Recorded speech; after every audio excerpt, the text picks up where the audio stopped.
అమరావతికి పట్టిన గ్రహణం ఈ రోజుతోటి వదిలిపోయింది. ఆంధ్రుల కలల రాజధాని అమరావతి శాశ్వత రాజధానిగా చట్టసభల్లో ఆమోదం పొందడం ద్వారా ఇక్కడి నుండి అమరావతి ఆంధ్రప్రదేశ్ రాష్ట్రానికి శాశ్వత రాజధానిగా వెలుగొందబోతుంది.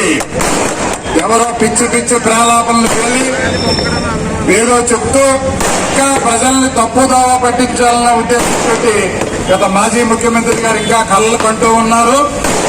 ఎందుకంటే దేశవ్యాప్తంగా ఉన్న పార్టీలన్నీ కూడా శాసనసభలో కానీ, పార్లమెంట్ లో కానీ, రాజ్యసభలో కానీ అందరూ కూడా ఒక్క వైసీపీ పార్టీ తప్ప మిగతా అన్ని పార్టీలు కూడా ఆంధ్రుల కలల రాజధాని అమరావతికి సపోర్ట్ చేస్తూ ఈరోజు అన్ని సభల్లో కూడా ఆమోదం పొందడం జరిగింది. ఎందుకంటే ఏదైతే కేంద్ర ప్రభుత్వం అటు ప్రధాని మోదీ గారు కానీ, చంద్రబాబు నాయుడు గారు కానీ, లోకేష్ గారు కానీ, పవన్ కళ్యాణ్ గారు కానీ ఒక వాళ్ళ ఆశయాలకు అనుగుణంగా ఏదైతే తెలుగు ప్రజలకు హామీ ఇచ్చారో ఈ శాశ్వత రాజధానిగా చేస్తామని చెప్పి హామీ ఇచ్చారో ఆ హామీని ఈ రోజు నిలబెట్టుకోవడం జరిగింది.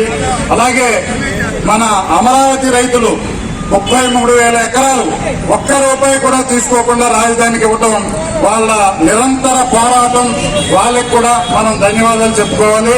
ఎందుకంటే దేశవ్యాప్తంగా ఉన్న అన్ని పార్టీలకు కూడా ఈరోజు మనం అభినందనలు తెలియజేస్తూ ఈ సంబరాలు అమరావతి రాజధానిగా ప్రకటించుతూ ఈరోజు మనందరం కూడా ప్రజలందరూ కూడా పెద్ద ఎత్తున ఈ సంబరాలు చేసుకోవడం జరుగుతుంది.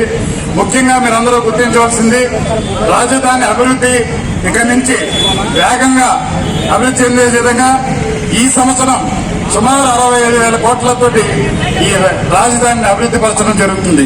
ఇప్పటి వరకు నత్తనడకన సాగిన ఈ రాజధాని నిర్మాణం గత 5 సంవత్సరాల్లో 3 ముక్కలాటాడి మాజీ ముఖ్యమంత్రి గారు 3 ముక్కలాటాడి రాష్ట్రాన్ని అధోగతి పాలు చేసి ఆయన ఇంకా కలలుగంటున్నాడు.